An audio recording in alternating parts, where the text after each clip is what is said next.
2013. At that time, I was told it was in committee. I was just told that it's still in committee over a year later. Attached a copy of a petition the same and saying by 60-plus Sebring residents. I collected these signatures in less than a week and didn't even leave my house. I'm sure many other residents agree with the idea. Several people does not live in the village, though. Thought this was a good idea, too. I only had 2 people turn me down. I need to do something. We need to do something. Why can't you investigate this and do it or nix it and enforce the laws that are on the books? I know your main concern is the village's liability. However, there are many other vehicles on our streets that present the same liability, but we deal with them. Bicycles, motorized scooters, go-karts, lawnmowers, sweepers, etc. Let's show a little progress and make town a friendly golf cart community now. If I can help in any way, please let me know. Dorothy Alcorn. And she did give us the original of the petition, and this was put in both safety and legislative quite a while ago. We've expired the time under council rules there, and it's going to take legislation, so I will hand to you, Mrs. Weingart, the entire original package. You can do as you wish, and hopefully you could report out in 2 to 4 weeks, one way or another. Okay. Okay? Thank you. Okay. Oh, there's a sample ordinance from another community, too, she provided for us.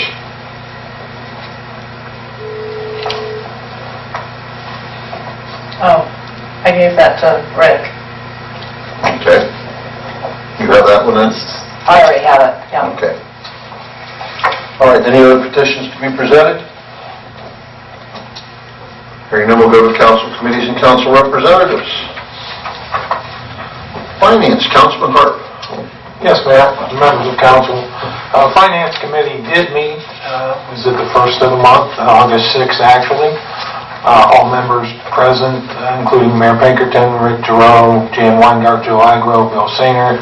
Ms. Householder was excused as she was on vacation. The meeting was held at 7 p.m. in council chambers. A very short meeting. Purpose of the meeting was to choose an engineering firm for the 15th Street project. 2 engineering firms submitted bids for the project, one being W.E. Quicksall Associates with a bid of $27,650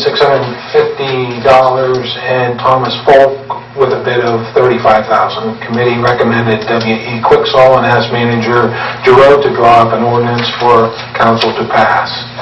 It was also recommended to have the 15th Street project moved to, I'd say, late spring, at the beginning of the paving season. And it was also discussed what streets we could do prior to the fall, and to get quotes as soon as possible without going out to bid for the following streets. One being Maryland between 15th and 12th Street, 18th between Virginia and Indiana, 14th Street north of Wisconsin, and the other streets were moved to the springtime paving, and that would have been East Kentucky between 15th and 14th, East Texas between 15th and 14th, East Florida between 15th and 14th, and West Indiana between 19th and 20th. As a note on the bottom of my memo, council did meet special session on August 11th to pass legislation for the engineer. As stated, we do have W.E. Quicksall and Associates for that 15th Street project. As you well know, some things have changed. Some of the streets did not come in as they were quoted. They were much higher. I will defer those quotes to the manager and his report, but it looks as though we may only get Maryland Avenue done at this time at a cost of $42,000. Yes, am I correct? $42,000. That's okay. I'm not sure if you had any further information on any other streets to be paid that we may get in. If not, we were shooting for just that one. Well, based on the quotes that came in from various companies that Service Director Sainer submitted, $42,000 bid from Central Paving was the best bid. State requirements require anything over a $50,000 threshold to be formally bidded. Since we're going to go into that hot and heavy this spring. We wanted to move something forward because fall was approaching very rapidly, and if we started now with the bidding process, we would get into November, so council had concerns as well as I about moving forward. Anyway, short version is, Maryland will be the only project we can get done this fall. Bill has already contracted with Central, so that's a go. I'm hopeful they'll start next month. Estimated cost for the project on Maryland Avenue is $42,000. Plus or minus. Thank you.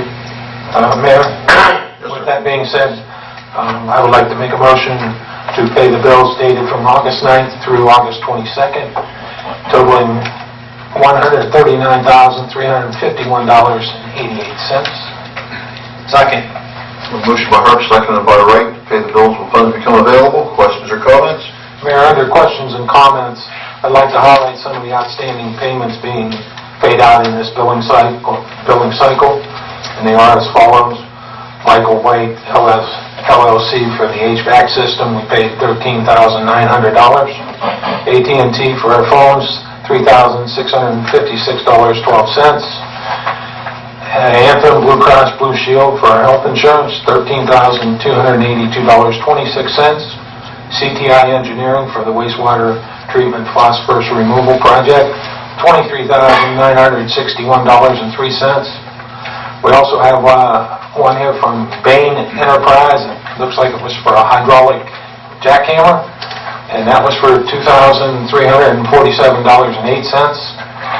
Also from Pelton Environmental Projects for UV system ballast for $4,186.80. Also Pipeline Incorporated for water line replacements, $7,072.48. We've also paid Richards Hauling and Snow Removal for the grass mowing on this pay period was $1,900. Sebring Tire for service on the fire department and EMS for winterizing, $3,886.19. And lastly, was listed on there was the village payroll, which I think we asked to have that not listed, but it's the list, which is fine. And that was $51,782.54.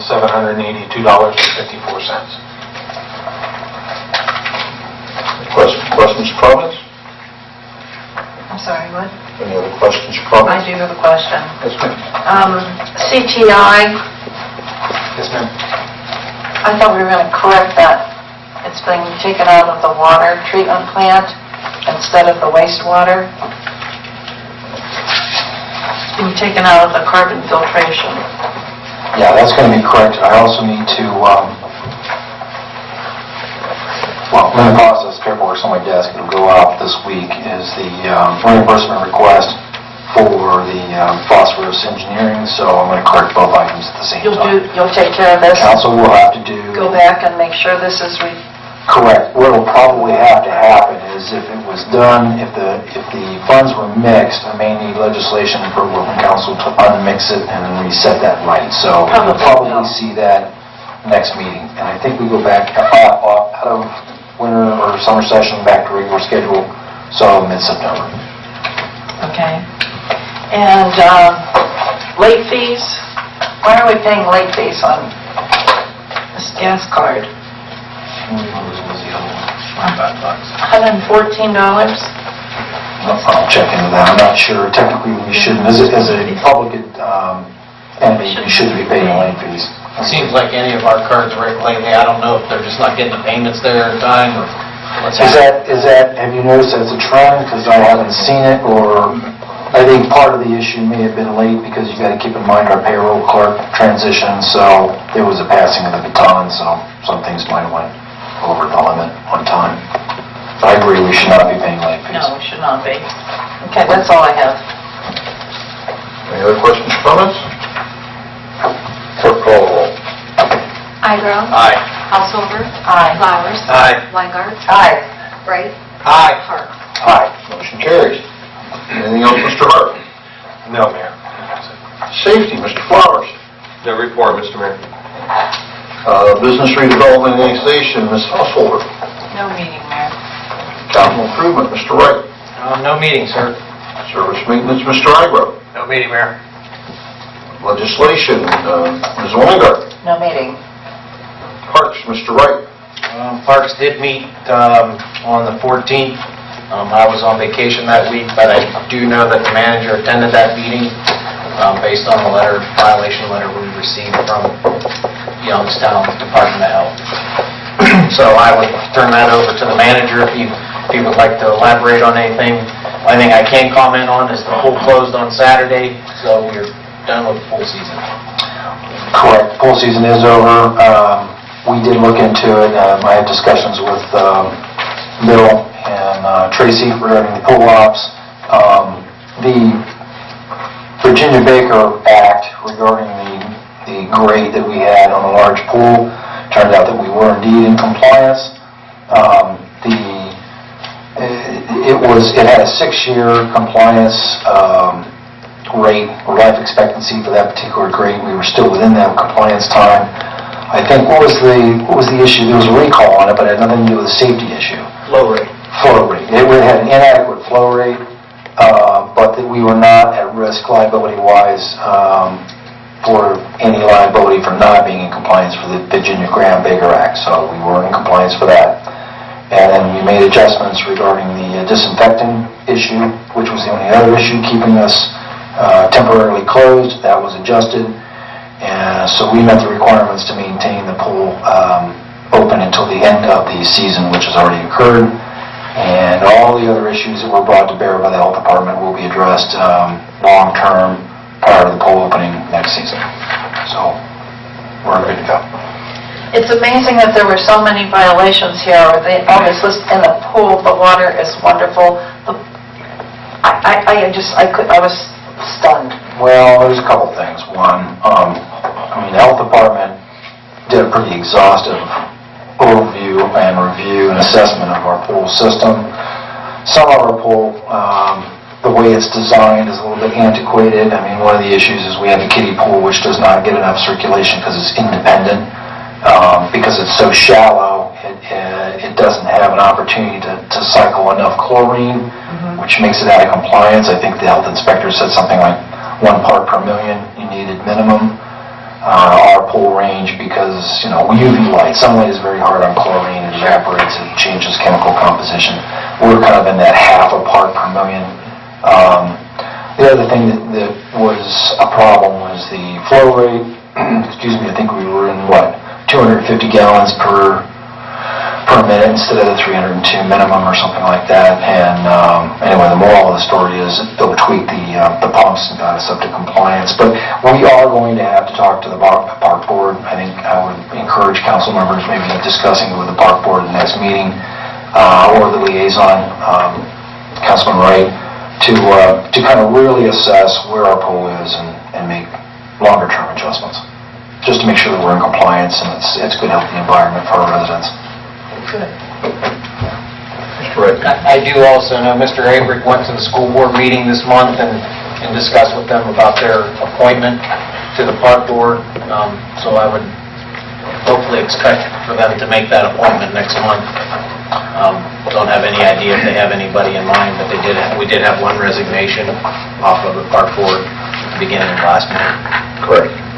Last item I would mention is that one of the issues that we are moving to address and will be addressed prior to the pool opening in spring was the consistent record keeping on testing. I made arrangements for Mrs. Courtney, Tracy Courtney, our park director, to go to the appropriate training in order to make sure that she knows how to use those testing kits and tracks the records accordingly. And I think if we do that, plus the adjustments to the pool itself, I think we'll be fine. Okay. Good. Anything else on our parks, Mr. Wright? So our next scheduled meeting will be September the 11th at 7 o'clock at the community center. Okay. Mayor? Mr. Igo. Down the road, can we get a report? I know it's early now since it just closed.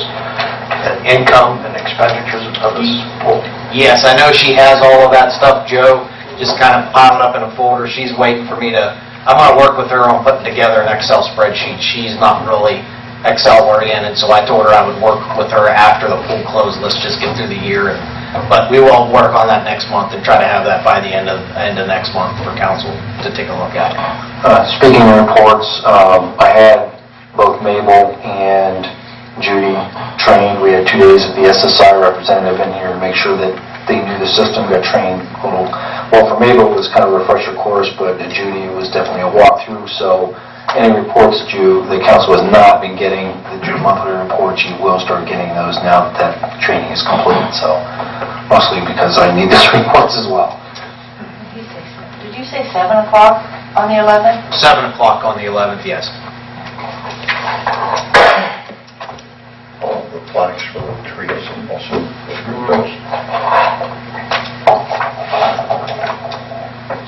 Flags on trees. Remember that? The other issue that it's been ongoing for quite a period of time, they did approve the style and the manufacture of the plaques that are going to go on the Okay. honorary, for the honoraries, the trees. Yep. And they were to be ordered, I think, sometime last week. I don't know how long it's going to take to get them, but I think they... Do you know what they look like? I didn't see one of them, so I couldn't... That's all right. There was some discussion between Square and Oval, and I really don't recall where they ended up. I think if I remember, they're getting this from Sebring Trophy. Yeah, I think Sebring Trophy Yeah, ended he up... was supposed to get us a quote before last month's meeting, so But I mean, he does a good job and he's very quick, so I think he'll move right I think they look like a granite, if memory serves me right. If that's the colors they decided was a gray with a black lettering on it. Is it going to go in the ground, or is it hanging on the tree, or? No, it's going to fix, kind of like the ones that you've seen up there at the Park in Smith Township. Okay. Yeah, they're going to go in the ground. I just don't know how we're going to fix them yet. We've talked a couple different ways of doing it. And I don't think all those trees are nominated yet either, too. So once we have all those taken care of, then we'll start figuring out how many. If I remember correctly, Mrs. Courtney was authorized to go ahead and purchase the necessary ones, or the ones that were already dedicated with the names. And I think the price range was right around the $60 to $70 range. I don't recall exactly what it was. That sounds pretty close to what he was telling us that night when we were over there. They just went with a standard, like, phrase. It's not going to be, you get to choose what you put on the plaque. It's a standard plaque phrase, I believe, with the name. I didn't hear any discussion or I recall about that. Yeah, I think that's how they ended up going that direction. Okay. So that is moving forward and should be accomplished here by before winter. Okay, planning, Ms. Householder? No meeting, Mayor. Was there a meeting while I was gone? Yes, ma'am. There was. I sat in. I sat in. Planning Commission minus Mike Crine met on the August 7th at 7 p.m. The manager, myself, building inspector Finch, and the solicitor attended, and we were instructed, the solicitor was instructed to look through sections 11 and 13 of the planning and zoning codes to see where possible areas it would be practical to assess a criminal code there rather than a civil code like we've run into in the past. So she's going to be working with the Planning Commission and the building inspector. Had some discussion about maybe it might be possible to use the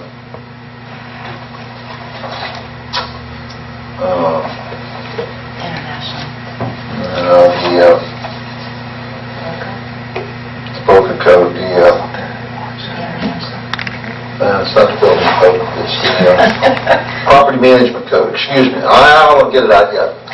The property management code, or property maintenance code, that already has some criminal penalties involved in it.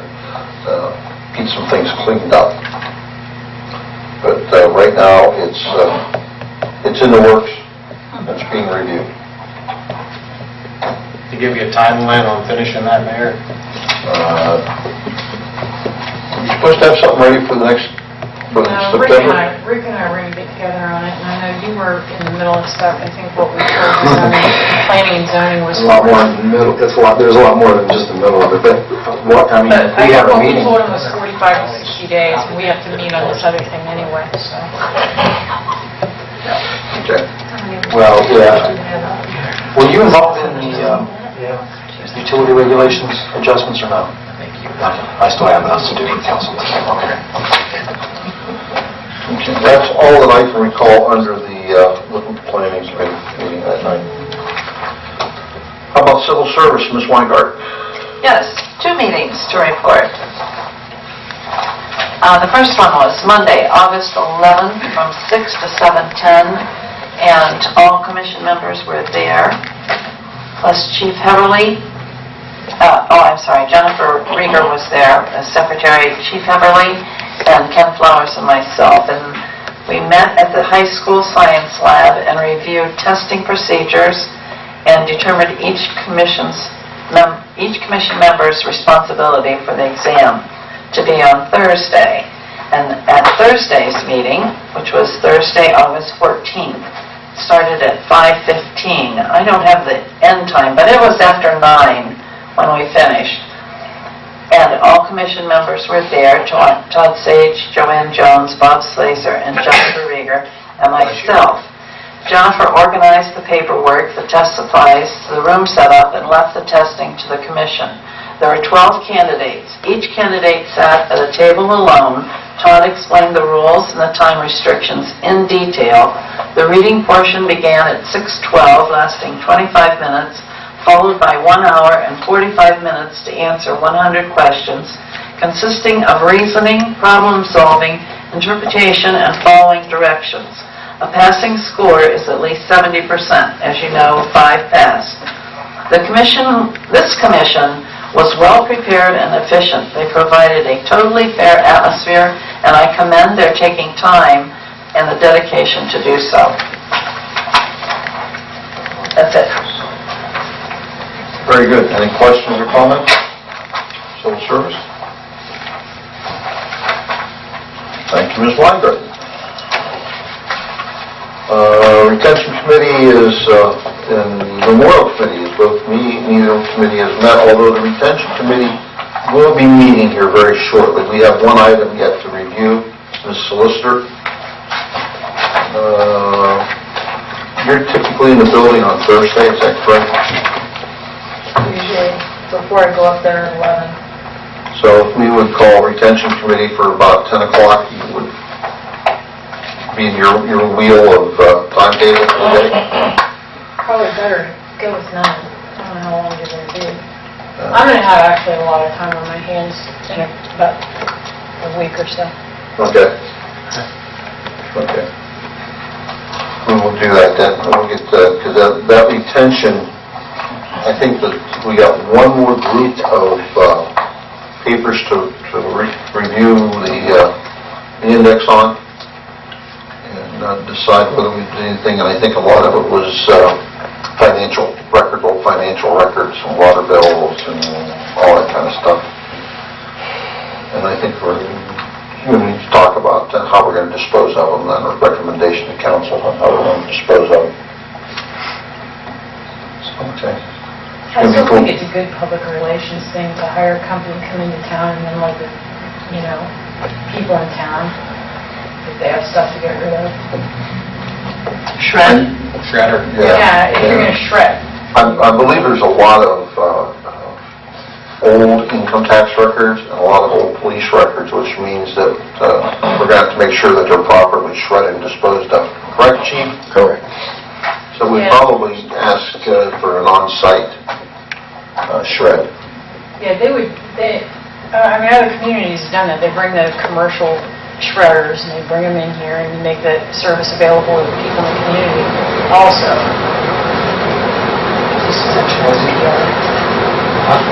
Send contact. That's fine.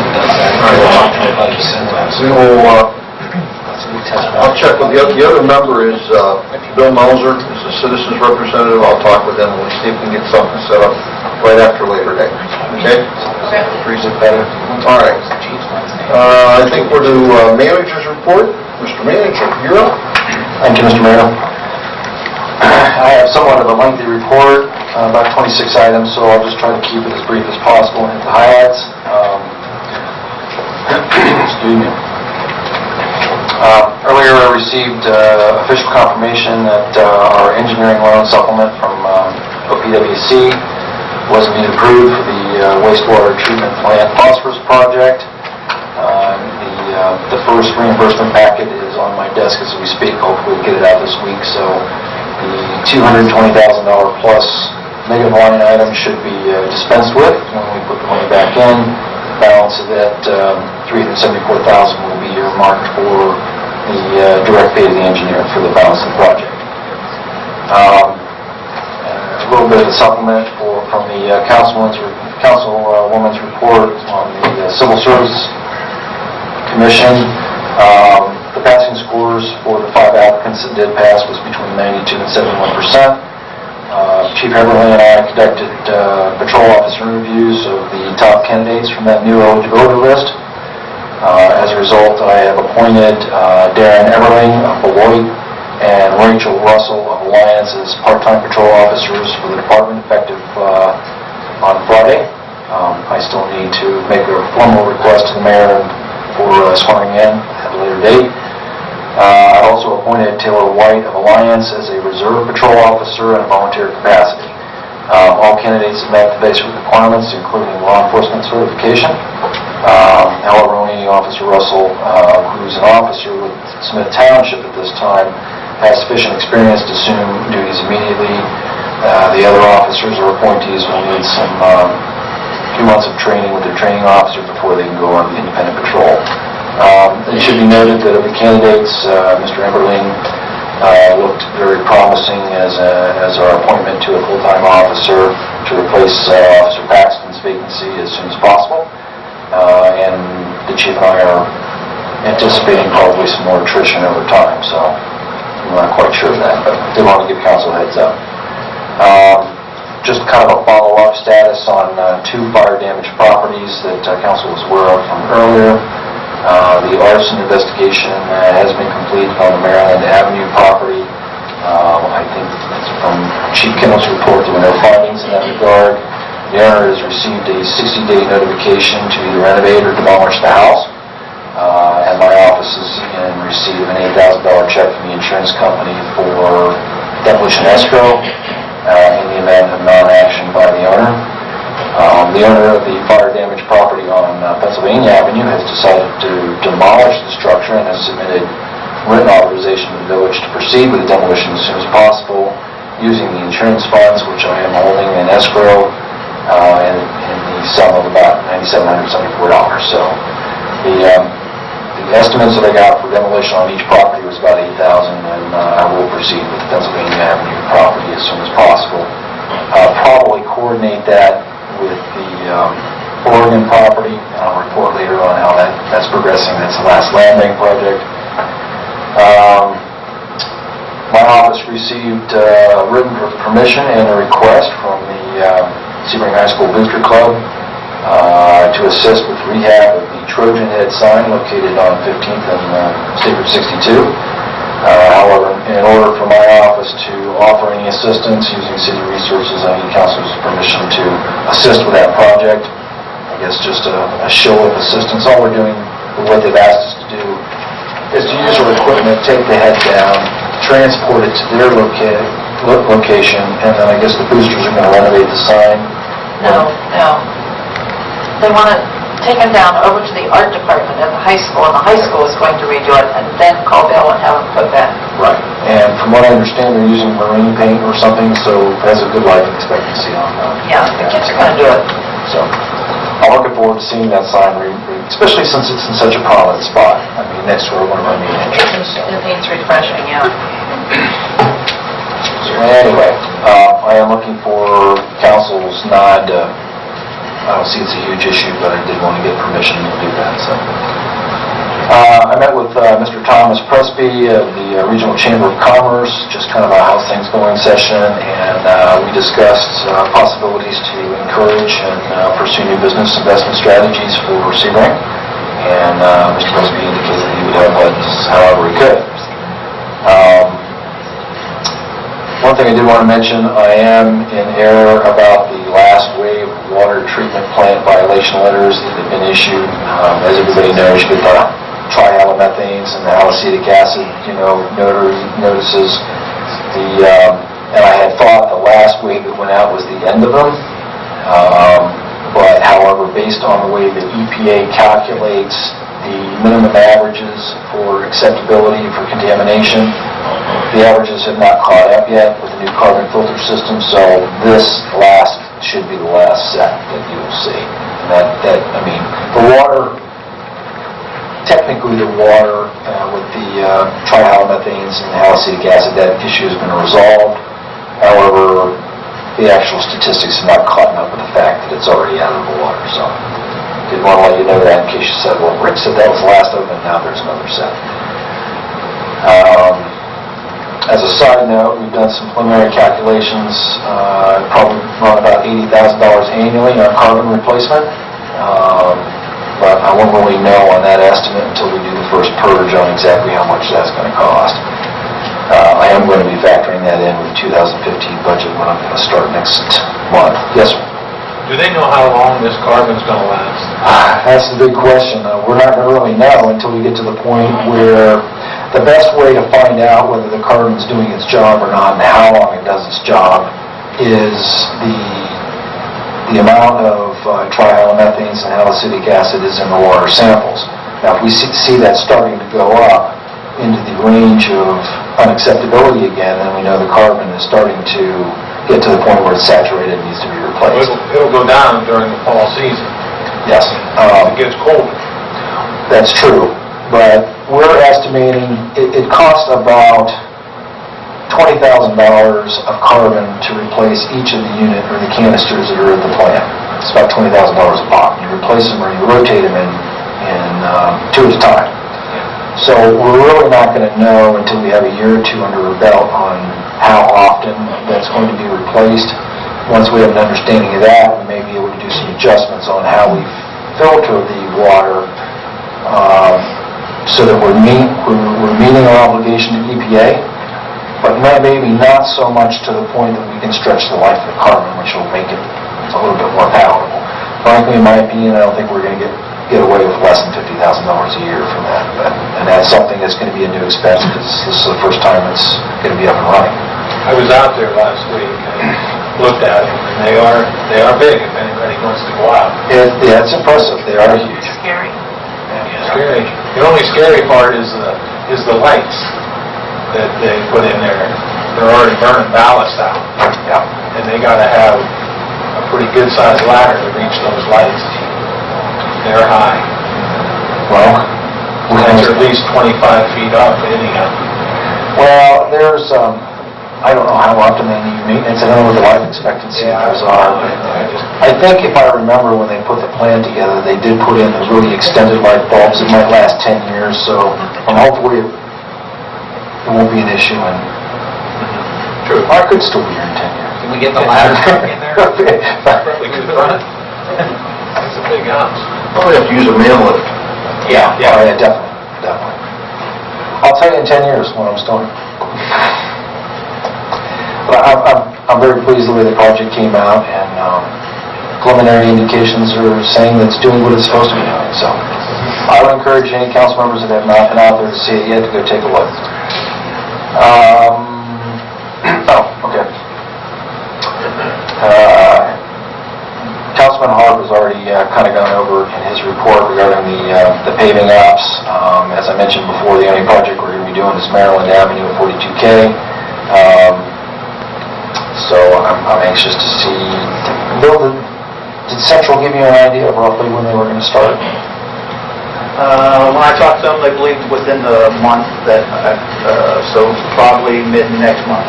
Okay, that's what I thought. Okay. Just an update on the land bank asbestos work. The asbestos abatement work on 146 East Oregon Avenue started on Monday the 18th and should be completed this Friday. And then as soon as that's done and I get the paperwork from the company, and we used a different company, which was Environmental Protection Systems, primarily because the quote was less than Holland. And then we'll proceed with the demo for $8,000, which was a quote by Triple Diamond. I'm anticipating this is going to be the last land bank sponsored project. We are anticipating, I talked to Roger Smith this morning, and he indicated that we're going to get a check for about $50,000 or $51,000, which is reimbursement for the demolitions we've done to date. And then we would be eligible for some leftover, I think it was to the tune of $17,000. So this project is going to cost about 30 to 32, depending on what the asbestos cost actually comes in at. So 17,000 of that we can allocate for that project, and then about 13 to 15 we're going to have to take out of that $50,000 check. So short version is we get about 5 or 6 houses done, and we get our original investment back of $15,000, and then we can earmark the balance for the last project, which was the duplex on Indiana. So as soon as I have confirmation on the condemnation for the Indiana house, and we can move forward on the abatement and then the final demolition. That will be the last house under the land bank project, so to speak. Talking to Roger, he does not anticipate a third round. Maybe, but there's no confirmation. So anything that we might want to do in the future, we're going to have to budget for ourselves. So, but I'm very happy. I mean, I think the project went along very well, and I give the mayor a lot of credit for getting that off, getting that off the ground and going to those meetings. And I think it's working well. Yes, sir. With those that have been taken down, have we heard or had anybody from the adjacent property owners wanting to take those lots? I've had a couple phone calls, not even the people from adjacent, but just interested parties, and I said, well, technically we don't own those properties. Any arrangements for a purchase would have to be made to who actually ever owns that. That's kind of in a mystery whether the owner still owns it or whether the bank has taken it. I know it's kind of in limbo, so they're going to have to sort that out. But they have expressed interest. The only other thing, too, is 1 or 2 properties that we have already taken down. I want to make sure that the lot was properly prepped and left. I think there's one in particular that has not been done. So when Triple Diamond comes back to do these 2 demos, the one fire damaged and then the Oregon property, I'm going to ask them to go smooth that out and tidy it up a bit while they're on site. Because I've had some complaints from the neighbors, and I want to make sure the neighbors are happy. So we'll take care of that. Let's see here. As you know, we had a rather large rain event at the wastewater treatment plant. I guess we got inundated and some of the lower levels got flooded. I'm not quite sure. I sent a copy of Lee's report to each of you to make sure that you were up to speed. And I know Lee has been running the oil over there trying to get things done. I don't know if council has any questions directed to Lee while he's here on status, but we're making progress. The one thing I can say is that the antiquated alarm system or the warning system failed. So what we're doing is to make sure that this doesn't happen again is we are looking to take that system out of play and put a new state-of-the-art warning system so this hopefully won't occur again. Probably solve the problem. Well, I went out there today and met with Lee, and after I thought it through, that's more like a Band-Aid. I know we have to do that, but we have to look at them. They're working over sewage. That's got to be a health hazard. I mean, we can't have that. We've got to do something. Well, We have to look at it long range and fix it. I agree. There's a couple things that we're looking to address. One, after it was all pumped out and getting cleaned, I mean, Lee and I talked about having professionally disinfected, so that we're going to clean those lower levels that were inundated. I really think that the new warning system will allow his personnel to get there in time to throw switches or turn valves or do whatever they need to do in order to prevent any of that backflow issue that's happened before. To change the footprint of the plant would certainly be expensive. But we need to look at that. We can. We can't have them working in that situation. We can put them in moon suits or something. Underneath them. So we're not going to joke about it. No, we will look into it, and I am concerned about Lee and his crew. Their health.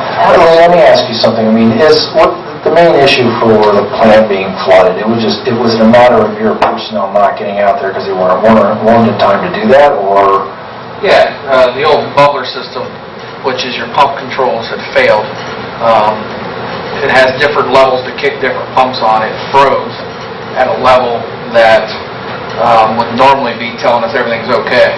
When it turned, said it had 4 feet in there, it actually had 25 feet flood in the building, so we didn't get the call to the police department in turn to get to us, you know. So we really need to have a backup for a backup. But I will say, no matter what we put in there, because of the design of that fine building, when you have wastewater coming into a place, you're always going to have that risk. You know what I mean? As long as it's coming into the building, you know, we can have a backup for a backup. We can definitely make it better, you know, so we don't fail as quickly. But, you know, when you're bringing it in to pump it back outside, this is your worst. At least it was my worst nightmare. Yeah. Well, I think with the new system, I mean, double redundancy is certainly going to be helpful. I mean, we can even look at triple redundancy. But I think the main issue is if his people are notified, then the flooding would be prevented. So are there checks for that system, Lee, or how do we know the system's working, or we just rely on it? Well, every day you're there, it's working. Meaning, you know, you're watching it get to 3 feet, pump kicks on, 4 feet, pump, you know what I mean? So it's working. We're checking it every day in that manner, you know what I mean? And then if it doesn't work, that should call out to the police department or through the auto dialer and notify us that we have a high wet well alarm, and then when that alarm comes in, that's plenty of time for you to get in there to assess the problem. Problem is we didn't get that call. The alarm never triggered. Okay. Yes. I thought it was running fine and it was basically underwater. Exactly. All right. Okay. Moving on. I've been advised by the OEPA, WDAF, which is the WSRLA, which is they're all funding mechanisms of EPA, that our finance package for the future cryptosporidium project for the water treatment plant was approved. As everybody remembers, this was $1.25 million project that is mandated by EPA to increase our filtration for cryptosporidium. The loan request that I put together, and council remembers some months ago, maybe it was 6 or 8 months ago, or maybe it was last year, I can't remember, it's kind of a blur, but this project was on our slate to do for 2014. And the only way to fund that was through the original funding package, which would have been $1.25 million loan to us at 1%.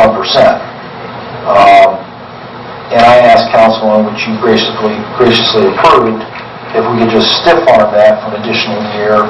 We sent out the paperwork and the request to EPA to move it to 2016. That gave me time to go and look for a different funding package, which we did get this year.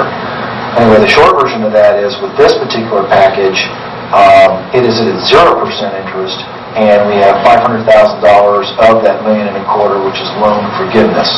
So that brings the cost of the project down to $750,000 at this point to Sebring, rather than the $1.25 million out of pocket. Now, I did put in for an ARC grant, and I gave council copies of where we came out, which was number 7. It was for $250,000. Unfortunately, we didn't get that. I met with MBA, and which is our engineer, and we are going to pursue an RCAP grant for $250,000 more, and then we're also going to look at CDBG for anywhere from $500,000 to $600,000. So I'm not promising anything, but if the stars align and the state cooperates, we may be able to get this entire $1.25 million paid for free. It won't cost us anything out of pocket. So I'm working on that to see, and I'm really pursuing that hard because I am concerned, as you are, about our debt load. So I'm hopeful to get this project completed at no cost to us. And we are scheduled to move forward. We've begun the preliminary work to get this going by spring or summer 2015 for construction. That being said, I'm hopeful that's the last water plant upgrade that we will need to do. So, but I did want to let you know that it's in motion, and it's in motion in the savings. Let's see here. Also, some good news. I attended a District 6 meeting in Youngstown week before last, and it was basically to get funding for open space, because I was hoping that there was maybe some parks and recreation money out of that, which turns out there wasn't. However, I didn't want to waste the trip, so I met with Ken Simpson at District 6 to move forward on the federal aid funding program for the 12th Street paving project. As I mentioned before, I know that everybody knows that 12th Street is kind of like a giant pothole from one lane to the other, and I did put that in my job jar. So I did get that project moving. The earliest we could expect funding through the federal aid project for actual construction would be July of 2017. I know that's kind of a few years off, but it's estimated that the cost will be anywhere from $900,000 to $1 million for that mile project. That'll include 2 inches of planing, 2 inches of asphalt, and all the accoutrements that go with the lining and so forth. The good part about this is that federal aid, since it's a federal aid road, I'm anticipating a federal aid grant for $800,000 of that million.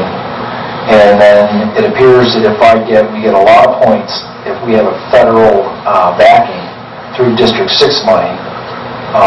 We might be able to get the 20% match paid for by District 6. So that means it may be possible to get that entire $1 million paid for free. So we may be able to get all of 12th Street done. Now, who mentioned to me? Was it you, Bill? Anyway, somebody mentioned to me that the township, if they're interested in coordinating their paving with us for the balance of 12th Street outside our jurisdiction, if we do a multi-jurisdictional project on paving, we get even more additional points, and that may even raise the amount of federal aid money that we would get. So I'm really excited about that project. That's already been in motion. I've already submitted the preliminary letters and done the traffic counts and everything. So the preliminaries are done, and then I'll hit that hot and heavy again next year. Let's see here. Speaking of District 6, I sent the pre-apps for the 2015 grant funding cycle. Now, I did talk to Tim Yoba, who is the director of District 6. He indicated it's usually best to just submit one project. I did submit 2, but I rehashed the 2 paving projects that we did not get awarded this previous year. I made some adjustments. As you know, the 15th Street project was a 69, 31% matching scenario. In other words, 69% grant money, 31% local funding. I increased this new cycle to 46 and 54. Which gives us more points, and I resubmitted those packages. The deadline was September 5th, but they've already been submitted, so we're in good shape. And I will let you know if we get an award for that. That was essentially for $233,000 total. That was to pave Indiana from 12th to 15th Street and West Virginia from 15th to 19th Street. So I'll keep you advised if we get lucky on that. Let's see. I did get confirmation, even though we did get an award for 15th Street, it was really geared for fall paving, so I had to get an extension request and approval from Linda Bailiff at OPWC for the 15th Street, which I did get approval for 15th to be done in spring. So we are good to go on that. The engineers have already been retained. I would estimate that we will bid for the project in December or January and begin construction in April, May. And then we'll try to line up our in-house projects with that. I think we had several. It's in my report earlier, and I can give you a list of those if you need those.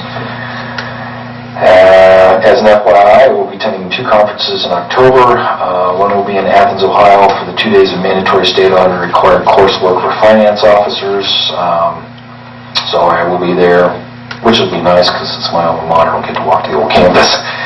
And 2, I will be at the Ohio Municipal League Conference. It's the annual conference that will be in Columbus, October 8th to 10th. There is money budgeted if any council members want to attend that. There is some money for that if you want to network with peers.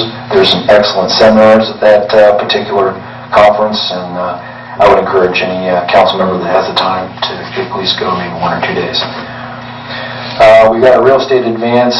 It was number 4, and we received that on August 14th. It was the amount of $19,000.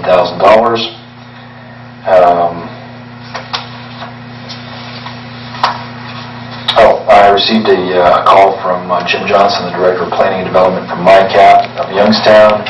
As we know, the MyCap building is here downtown. They expressed interest in perhaps renting or leasing space in the Civic Center, primarily because I think their lease is expiring in their current facility downtown. So I passed that information on to the Park Board via Tracy for their consideration, and I'll be at that next Park Board meeting and advise council what they determine.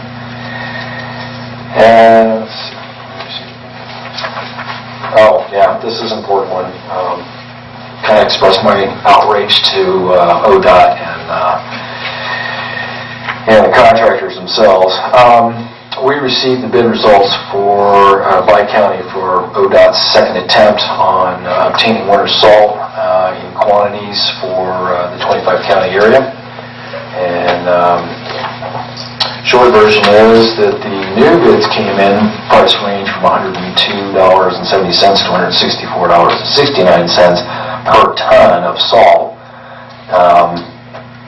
Now last year we paid $27.50 per ton. This year we're getting hit with $147 per ton.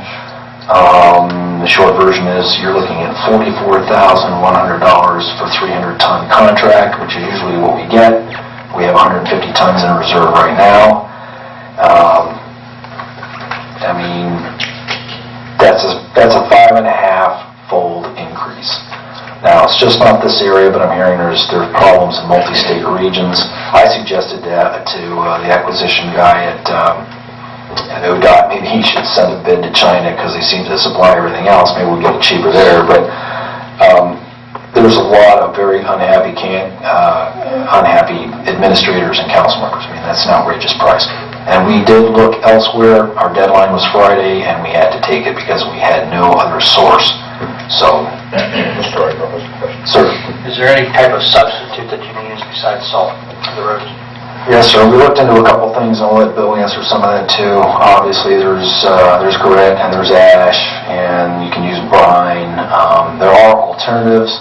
Problem with grit or sand or ash is it leaves a horrendous mess to clean up in spring or gravel.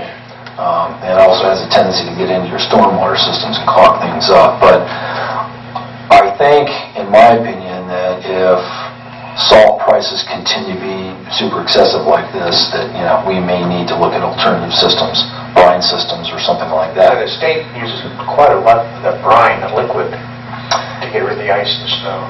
You can use that. You have to have, we'd have to look at a brine truck with a certain nozzle dispensing system, and there's going to be an additional cost on that. I don't know if there are systems out there you can probably convert our current trucks, but it's not going to be cheap. Yeah, either way. The other thing, too, is we're looking at, we're locked in this year. There's no way to get around it. We just ran out of time, and I give Bill a lot of credit for just looking everywhere. I even considered getting salt trucked in from Texas, but I think one of the things where I'm going to be looking at with Bill's help next year is that there are consortiums of municipalities, blocks of cities that go independent of the state bid to see if they can get better prices. So I'm going to explore that as well. I said, I kept us on the state bid list, but I think if we look at the alternatives plus the consortiums, I think we may get a little bit more competitive pricing. We considered it would have been okay to get $58 or $60 a ton, which is still high. ODOT was saying, well, everybody's requesting double the supply. I said, well, if that's the case, shouldn't it be double the price, not 5.5 times? So, anyway, I don't want to belabor the point. I was an unhappy camper. It's going to be expensive, so. I have a question. Yes, ma'am. On the reports that you gave us, the Central Slope Company, why were there no bids on that? Is it far, far away, or where is it? Do you know? It's based in Illinois. From what I understand, they bid on one county only, and this is the first year I've ever heard of them, and I couldn't get them to answer a phone. Oh, They probably, I mean, if they're that far, their transportation costs are going to be an issue, because you're going to be white trucking, Yeah, they bid on one 2 county. states, 500 miles. Well, they bid for Columbiana County. They may have bid, but they were awarded just one county. The thing is, too, you got to keep in mind that the way the state cooperative purchasing operates is that whatever the state bids come in at, you really have no choice of either accept them or you reject them, because they're locked in and we are just kind of tagging on. And why didn't we get the second report if it's not even pertinent? Why didn't you get? Well, I submitted that report so you could see what the bid costs were from the bid process itself, so you could see what the variations were in not only in prices but districts. And it was kind of a pseudo justification as to why we're paying $147 a ton. Anyway, it's an unpleasant reality, but it's the way it is. I, frankly, am hopeful that global warming takes effect and puts these salt companies out of business, but that's just my opinion. Okay. My office received a letter of resignation from part-time patrolman Shane Tallman. It's effective August 6th. Mr. Tallman accepted a position with the Alliance Police Department. Apparently he had to resign because APD does not, or prohibits multiple commissions for their officers. I acknowledged his resignation in writing and wished him all the best in his new position. I'm not going to go over number 20, maybe just briefly. This was some of the information from Finance Committee regarding the paving, just to give the public a breakdown real quick. East Maryland Avenue from 12th to 15th is the project slated for September of this year. As we mentioned before, it's $42,000. Finance Committee approved this following list of streets for 2015 paving, which will include the grant-funded 15th Street project. And the projects will be North 14th Street plus cul-de-sac, North 18th Street from Virginia to Indiana, Florida Avenue from 15th to 14th, Indiana Avenue from 18th to 19th, 15th Street from Kentucky to Nevada, that's the big project, Kentucky from 14th to 16th, East Texas from 15th to 14th. So that's what the spring paving sessions will look like. My office was also contacted by EPA. They seem to be very popular calling my office. But this may be a good thing.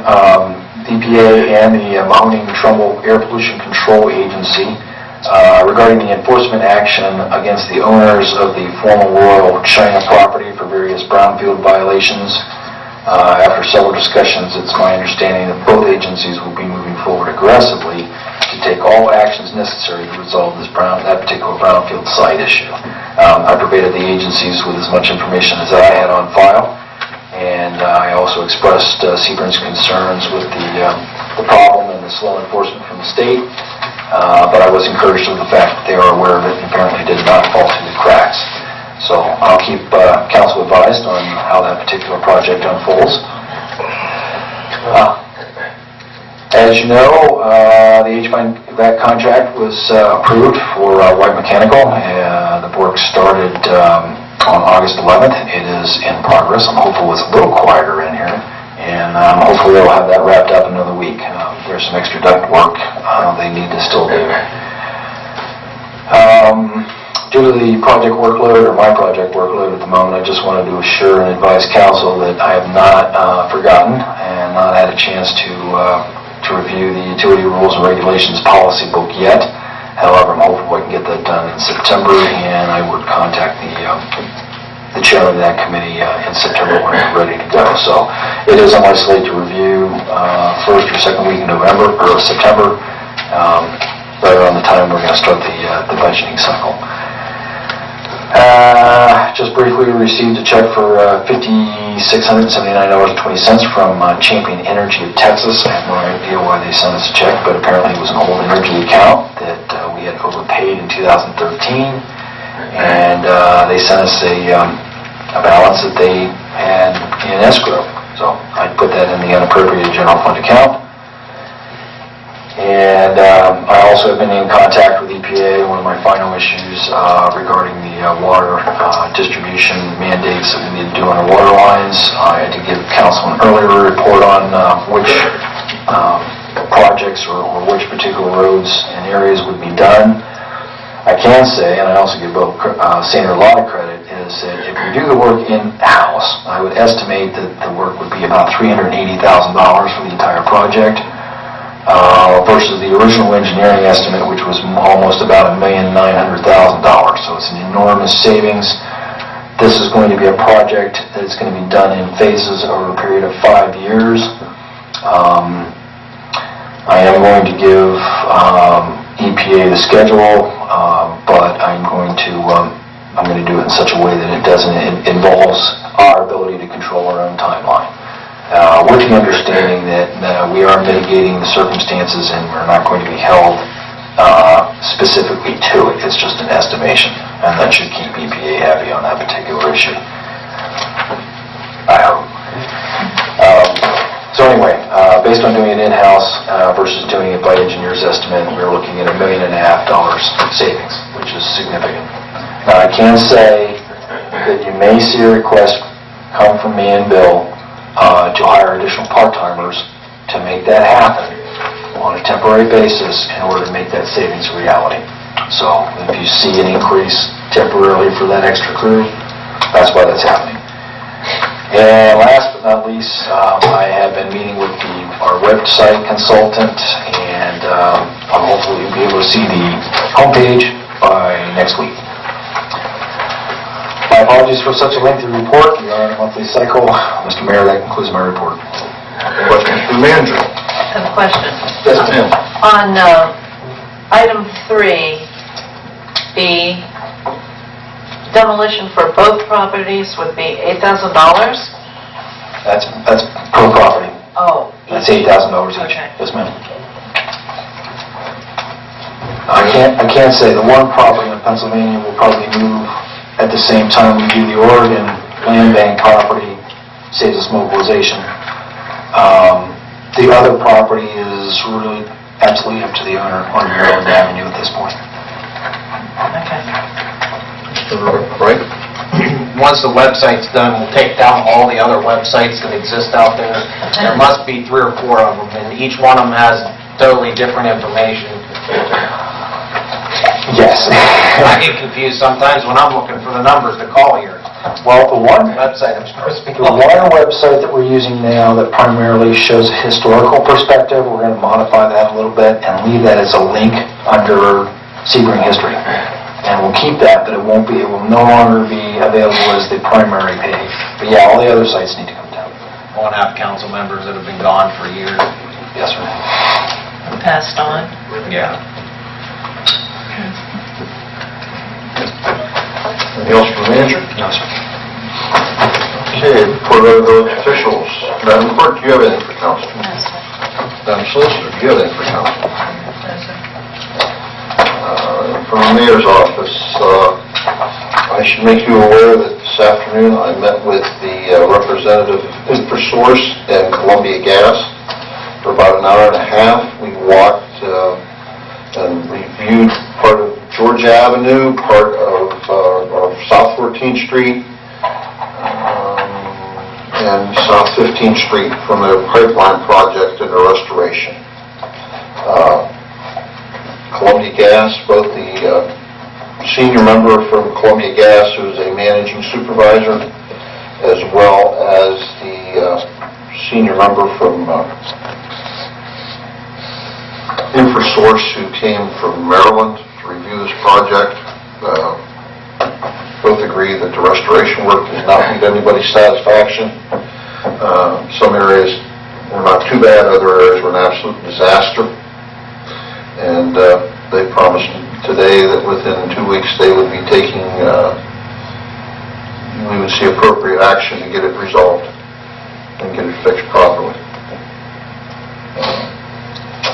I did make mention to them that we had a council meeting tonight, and I would be asking for council's advice and consent that if Columbia Gas InfoSource does not execute in an appropriate fashion action or does not execute all, that we authorize the manager and I to file a formal complaint with the Public Utilities Commission, as well as start to do work that would necessitate proper legal action. That's the form of a request and a recommendation. I had a resident, as you know, call, and it started June 11th, and it still hasn't been fixed. And I went up last week after I called Columbia Gas. Remember the fellow that came in and gave us the spiel about what? Okay. I kept his card, so I called him. And anyway, they came out, fixed 2 things, but not the other 2. Why? I don't know. So yeah, let's do something.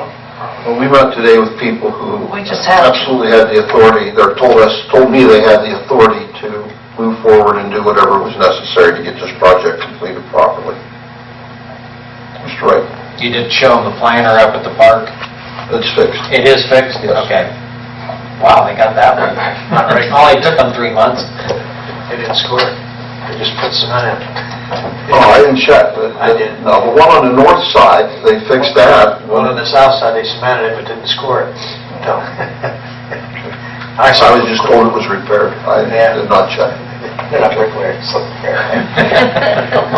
Or the guy that normally runs the shovel, laying the mortar. Okay, so what's your opinion?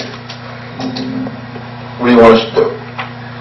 If they don't comply and they don't bring it up to our... Make a motion to authorize the manager and mayor to proceed if they don't do the things. Second.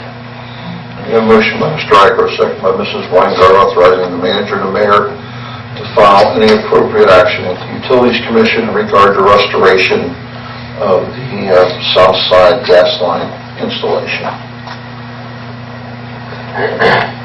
Questions or comments? Hearing none, clerk call the roll. Igro. Aye. Householder. Aye. Flowers. Aye. Weingart. Aye. Wright. Aye. Hart. Aye.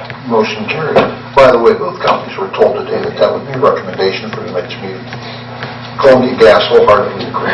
They have no problem with that consent. Mr. Wade? The manager did request that council give him authorization to utilize city personnel and equipment to take off the sign, the Trojan Head sign at the end of 15th Street and 62. So I'd make a motion to authorize him to make that happen. Second. Motion by Wright, second by Flowers, authorizing the manager to utilize city equipment in conjunction with the school to remove and reinstall the Trojan sign at 15th and 62. Questions or comments? Hearing none, clerk call the roll. Igro. Aye. Householder. Aye. Flowers. Aye. Weingart. Aye. Wright. Aye. Hart. Aye. Motion carries. 2 other quick things, just to remind you, as well as the manager did, that on September the 8th, we go back on our regular schedule. Summer break and informal council meetings are over with. We get back to our regular schedule of every 2 weeks. And at the end of tonight's meeting, I'd like to ask council to consider an executive session on personnel. Second. Motion by Harp, seconded by Wright. To go into executive session at the end of tonight's meeting. I do not anticipate requesting any action. So with all the council, manager, mayor, and solicitor, or just council? I think council, manager, and solicitor. That would be my thought, Jerry. Any questions or comments? Mr. Mayor, on a brief issue, just to go back to the permission on the sign.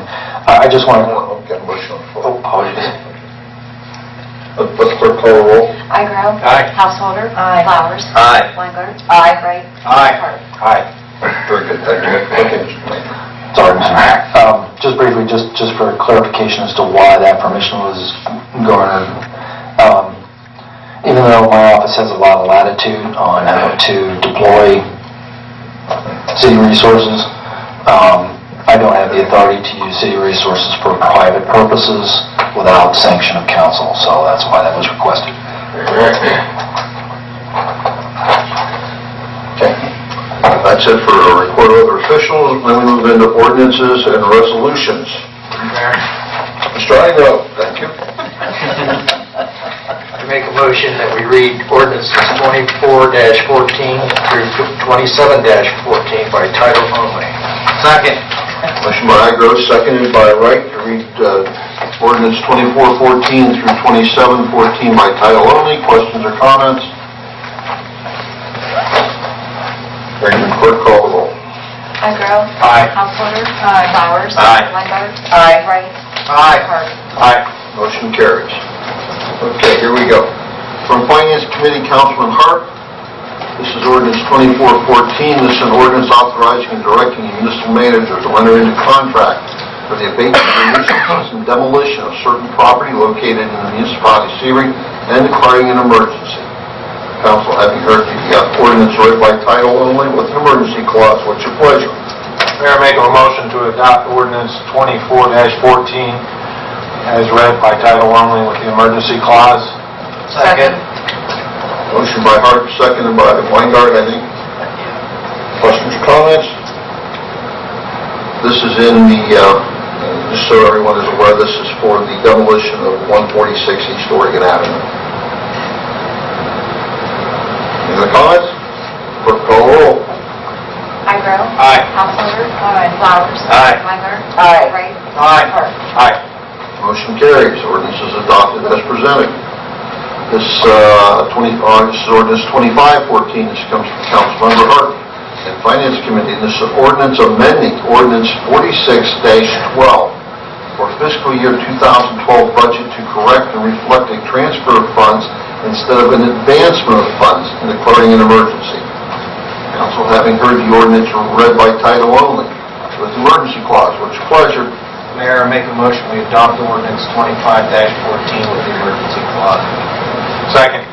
Motion by Wright, seconded by Hart to adopt 2514 with emergency clause. Just for the general public, this has to do with transfers of $155,000 from the general fund to the water works system fund, and $60,000 from the general fund to the sewer fund. These transfers didn't take place, although they were initially called advancements. If I can, Mr. Mayor, just for clarification, the difference between the two, and this was also, this is essentially cleanup work recommended by the auditors. The real difference between transfers and advances, for those that are not aware, a transfer is just simply moving money from one fund to another in order to cover an expense or to put funding in there for an expense. An advance does the same thing. However, the problem with an advance is it requires you to go back to that fund and replace the money back where it came from. Now, based on the fact that we've already moved that money and moved on from one budget to another from fiscal year 2012 to 2013-14, there isn't sufficient monies to put those money back to where they originally came from. So the appropriate measure is to create transfers and allow the dust to settle on those and move on. The only time that I would request, as your manager, an advance is if there was a pending expenditure due to emergency circumstances and that I knew that there was money coming from another source to pay that money back. Otherwise, you'll always get transfers from me. In my opinion, advances are for exceptional reasons. But this is essentially cleanup based on the auditor's recommendation in order to rectify those fiscal accounts. Questions, comments? Hearing none, clerk call the roll. Isarella? Aye. Householder? Aye. Flowers? Aye. Weingart? Aye. Wright? Aye. Park? Aye. Motion carries. Ordinance is adopted as presented.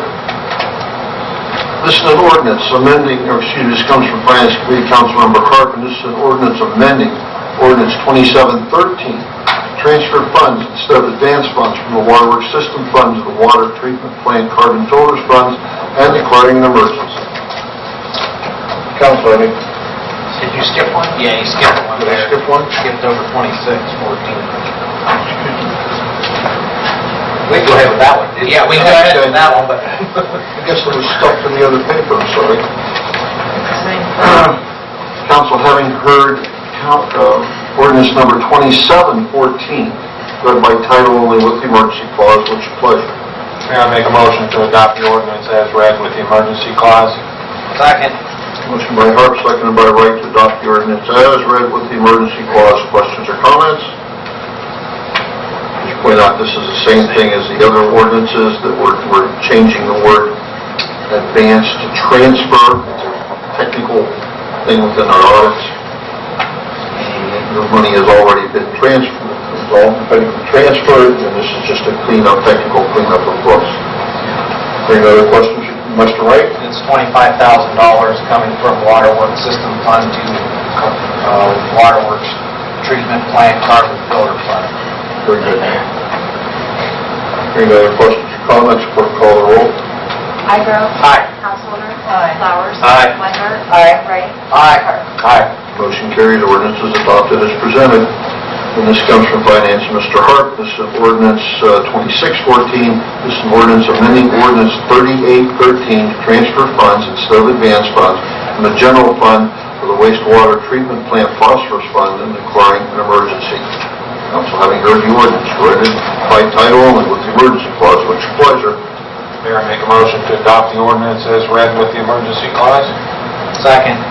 Motion by Harp, seconded by Wright to adopt as presented with the emergency clause. Questions or comments? Comments, Mayor, is for $65,000 from general fund to wastewater treatment phosphorus. Any other questions or comments? Hearing none, clerk, call the roll. Igo. Aye. Householder. Aye. Flowers. Aye. Wenger. Aye. Wright. Aye. Hart. Aye. Motion carries. Ordinance is adopted as presented.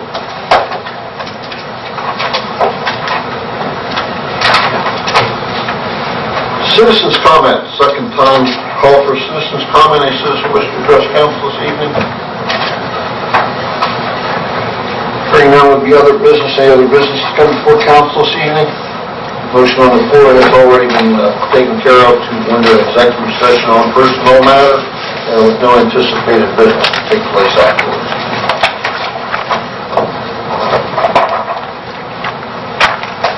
Okay, council, let's take about a 2-minute break and we'll start our executive session.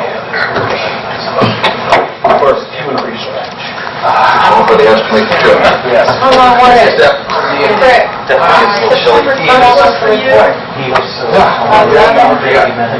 gotta get through fair. We're out, or?